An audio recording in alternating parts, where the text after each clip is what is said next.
రాజ్యాంగం ఆర్టికల్ 14 ద్వారా అందరూ సమానమే, అన్ని విషయాల్లో అందరూ సమానమే.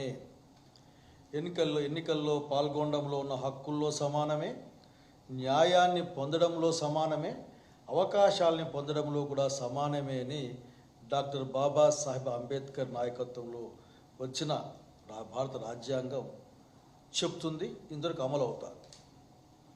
ఈరోజు హైకోర్టు వ్యాఖ్యలు చూసిన తర్వాత ఈ మాట్లాడాల్సిన అవసరం ఉందేమో అనిపిస్తూ ఉంది. ఈరోజు హైకోర్టు ఎట్లా మాట్లాడింది? ఈరోజు హైకోర్టు అసలుకి నేను పోలీస్ శాఖ వాళ్ళని తగిన గౌరవంతోనే, మీరు పడే కష్టం తెలుసు, మీరు పడే బాధలు తెలుసు, మీ మీద వచ్చే ఒత్తిడి కూడా తెలుసు. నాకు ఆఖరికి చాలా ఒత్తిడిలో పనిచేస్తూ ఉంటారు. ఆ ఒత్తిడి రకరకాలుగా ఉంటుంది. కానీ ఎప్పుడూ లేని విధంగా ఈ రాష్ట్రంలో న్యాయ వ్యవస్థ, పోలీస్ వ్యవస్థ పైన ఒక గట్టి పదాలతో, లేదంటే ఎట్లా చెప్పాలి, ఒక తీవ్రమైన పదాలతో మాట్లాడుతుండడం అన్నది వ్యవస్థల్ని గౌరవించే వాళ్ళందరూ బాధపడే పరిస్థితి. ముఖ్యంగా నాలాంటి వాళ్ళం, అట్లాగే వైఎస్ఆర్సీపీ పార్టీ కూడా అసలుకి వ్యవస్థల్ని గౌరవించే క్రమంలో జరిగే అన్యాయాన్ని చూసి బాధపడతా ఉంది. ఏంటి ఆ బాధ? ఈ రాష్ట్రాన్ని, రాష్ట్ర ప్రజల్ని కాపాడాల్సిన ఒక వ్యవస్థ భారత రాజ్యాంగ సూత్రాలకు వ్యతిరేకంగా, లేదంటే వాటిని కనీసం పట్టించుకోకుండా ఈ రాష్ట్రంలో బిహేవ్ చేస్తూ ఉంది అని చెప్పడానికి ఏమాత్రం కూడా నేను బాధపడడం లేదు. కారణం నిజంగా బాధేస్తుంది. ఆఖరికి ఏం జరుగుతుంది, ఇట్లా అనిపించుకుంటున్నారే అనిపిస్తుంది. పెద్ద పెద్ద విషయాలను చూసాం, చాలా చెప్పుకునే పోలీస్ ఆఫీసర్లను చూసాం మా జీవితంలో. మనమందరం కలిసి ఒక ఆరోగ్యకరమైన సమాజాన్ని నిలబెట్టాల్సిన అవసరం ఉంది. అది సామాజిక, రాజకీయ, ఆర్థిక సమాజాన్ని, ఒక ఆరోగ్యకరమైన అన్ని అవకాశాలు సమానంగా ఉన్న రాజ్యాన్ని నిలబెట్టాల్సిన అవసరం ఉంది. అట్లాగే స్వేచ్ఛాయుతం అంటే భారతదేశం రాజ్యాంగంలో అంతిమ ప్రభువు పౌరుడే. తనకు తాను నిర్దేశించుకున్న లక్ష్యాలు ఉన్నాయి దాంట్లో. అందులో పౌరుని స్వేచ్ఛ అనేది చాలా పెద్ద అంశంగా ఉంటుంది. అసలు నాకేం అనుమానం వస్తుందంటే, ముఖ్యమంత్రి గారు ఏం మాట్లాడినా అది ప్రభుత్వ ఉత్తర్వులాగే ఫీల్ అవుతారేమో. ఆయన అనేక 2-3 సార్లు ఈ మధ్య కాలంలోనే నేను పొలిటికల్ గవర్నెన్స్ చేస్తాను, పొలిటికల్ గవర్నెన్స్ ఉంటుంది ఇంకటి నుంచి, వైసీపీ వాళ్ళకి ఎటువంటిది అందడానికి వీల్లేదు, నేను ఒప్పుకోను అనే దాని నుంచి మీరేమైనా ఈ విధంగా బిహేవ్ చేస్తున్నారా ఆలోచించుకోమని కోరుతా ఉన్నా. మీరు అసలు నిజంగానే నేను అందరినీ అడిగేది ఒక్కటే, మీకు ఎక్కడో స్వేచ్ఛ గురించి మీకు ఆలోచన రాదా? మా ప్రేమ్ కుమార్ పైన ఆయన ఏదో ఒక రీల్ చేశాడు. గుంటూరులో చేసిన ఆయన పైన కర్నూలులో కేసు పెట్టారు. ఆయన దగ్గర 300 రూపాయలు దొరికితే అదొక పెద్ద వ్యవస్థీకృత నేరంగా మీరు చూపించే ప్రయత్నం చేశారు. దాన్ని కోర్టు ఒప్పుకోలే. స్వయంగా గౌరవ జడ్జి గారు వాళ్ళు మాట్లాడారు. అసలు ఏంటయ్యా ఇది ఇంత న్యాయంగా మాట్లాడుతూ ఉన్నారు, మేము కళ్ళు మూసుకొని ఉండాలా, మీరు చెప్పిందే వినాలా, ఇట్లా జరగదు, ఇట్లా జరగడానికి వీలు లేదు అని గౌరవ హైకోర్టు వ్యాఖ్యానించిన నేపథ్యంలో నేను ఇంకొక 2 మాటలు చెప్పాలనుకుంటా ఉన్నా. అయ్యా, ప్రజాస్వామ్య వ్యవస్థలో విమర్శ, ఆత్మవిమర్శ అనేది ప్రధానంగా ఉంటాయి. ఊరికే మీరు చెప్పిందంతా అమలు చేయడానికి ఇంక వ్యవస్థ అవసరం లేదు. ఇంకొక వ్యవస్థని ఏర్పాటు చేసుకోవచ్చు. కానీ భారత రాజ్యాంగం ఈ దేశంలో ప్రజాస్వామ్యాన్ని, అంటే ప్రజల కోసం సంపూర్ణమైన స్వేచ్ఛ హక్కులు కలిగి ఉన్న రాజ్యంలో ఉండాలనే స్ఫూర్తితోనే పనిచేస్తున్న విషయాన్ని గమనించమని కోరుతా ఉన్నా మిమ్మల్ని. మీరు అసలుకి చాలా చిన్న కేసులు, బహుశా 7 సంవత్సరాలు ఎంతంటే అది పోలీస్ స్టేషన్లో ఇచ్చేదానికి మనోహర్ గారు, బిలో 7 years శిక్ష పడే కేసులు ఏవైనా ఉంటే పోలీస్ స్టేషన్లోనే మీరు బెయిల్ ఇవ్వండి అని చెప్పారు. అట్లాగే ముందస్తు నోటీస్ ఇవ్వండి అడిగారు. అనేక కేసులు మీరు పరిశీలించుకోండి. దాదాపు 200 కేసులు అటువంటి కేసులు ఉన్నాయని ఒక ఉరామరిగ్గా ఒక లెక్క ఉంది మా దగ్గర. కొన్ని ఇంకా మేము వెరిఫై చేసుకోవాలి వాటిని.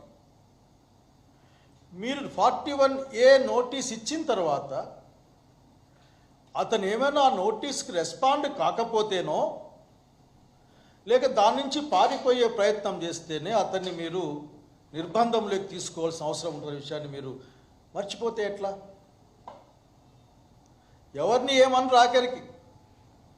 హైకోర్టు కూడా దాన్ని గమనించి చెప్పినట్లు నేను చూశాను కొన్ని చోట్ల.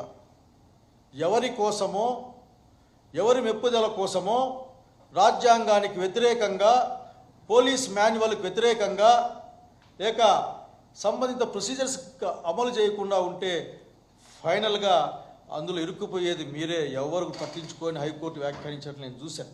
Procedure subject to correction. మీరు ఎందుకు ఆ ప్రయత్నం చేయరు?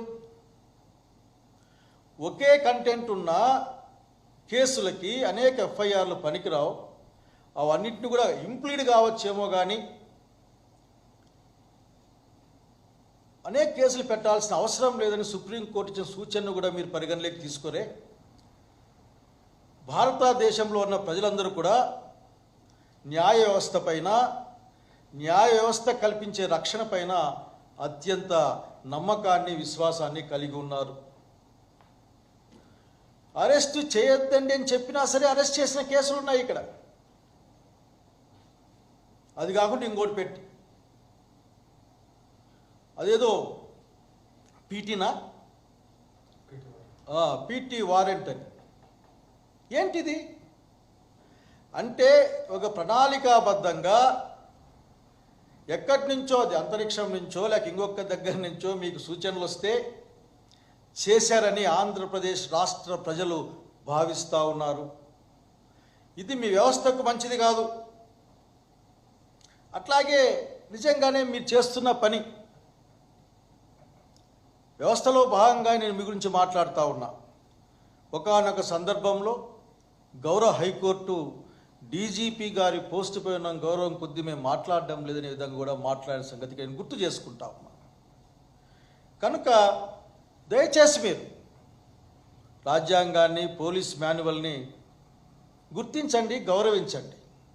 అందరూ కూడా, రెవెన్యూ వాళ్ళు కూడా, నేను చాలా చోట్ల చూస్తూ ఉన్నా, ఇప్పటికిప్పుడు అసలుకి లేని హక్కులు కొద్దిమందికి దఖలు పడతా ఉన్నాయి. ఇప్పటికిప్పుడు కొన్ని చోట్ల ఆఖరికి కొన్ని 10 సంవత్సరాలుగా అనుభవం ఉన్న ప్రాంతాల్లో కూడా ఆఖరికి అనుభవం కాదు, మీది కాదు, ఇది వేరే వాళ్ళ విధంగా ఈ రోజున రెవెన్యూ భూముల విషయంలో మేము చూస్తూ ఉన్నాం. మీకు పనులు పెట్టమని ఆఫీసర్లు చూస్తూ ఉన్నాం. మాకు ఒప్పుకోవడం లేదు, మా స్థానిక ప్రజాప్రతినిధి ఒప్పుకోవడం లేదు, మేమేమీ చేయలేమయ్యా అని చెప్పిన కాలాన్ని కూడా చూసాం ఈ మధ్య కాలంలోనే. వివరాలు కావాల్సితే అందిస్తాం, ఇబ్బంది ఏం లేదు. ఎందుకంటే I don't want to mention the names of the officers with the due respect on them. At the same time, I am recognizing the pressure on those people. మీరు చివరికి ఇంకా ఎంత అంటే దీన్ని ఆలోచించాల్సిన అవసరం ఉంది అందరూ కూడా. కోర్టు సీసీటీవీలో ఫుటేజ్ ఇమ్మంటే కూడా కోతులు కొరికేసినాయనేదో అనేంత వరకు కోర్టు ముందే చెప్పేంత అవసరాన్ని మీరు తీసుకుంటున్నారంటే అర్థం చేసుకోవాలా. ఏ వ్యవస్థ కోసం, ఏ వెలుగులకి సమాజాన్ని తీసుకెళ్తున్నారో మీరు అర్థం చేసుకోవాల్సింది. ఆఖరికి ఎన్నిసార్లు మాట్లాడినా సరే మీ దగ్గర ఇంకొక బాధాకాంశాన్ని గమనించాను. నెల్లూరులో శేషయ్య కేసు కానీ, అట్లాగే ఈ నరసరావుపేట మంగళ కేసు, ఇంకొక కేసు ఆయన సుబ్బారెడ్డి అనుకుంటా. నరసరావుపేటలో సుబ్బారెడ్డి గారు పెళ్లిలో ఉంటే ఆయన్ని మంగళగిరిలో ఉంటారని చెప్తే కోర్టు దానికి బెయిల్ ఇచ్చేట్లు చూస్తే బహుశా నాకు గుర్తుకున్నది కరెక్ట్ అయితే.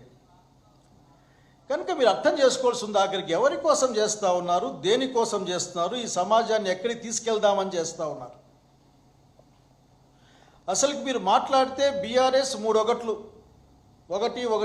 కేసు పెట్టే ప్రయత్నం చేస్తూ ఉన్నారు. ఎందుకంటే దాంట్లో కొంచెం శిక్ష ఎక్కువ పడుతుంది, రిమాండ్ తీసుకోవచ్చు అని.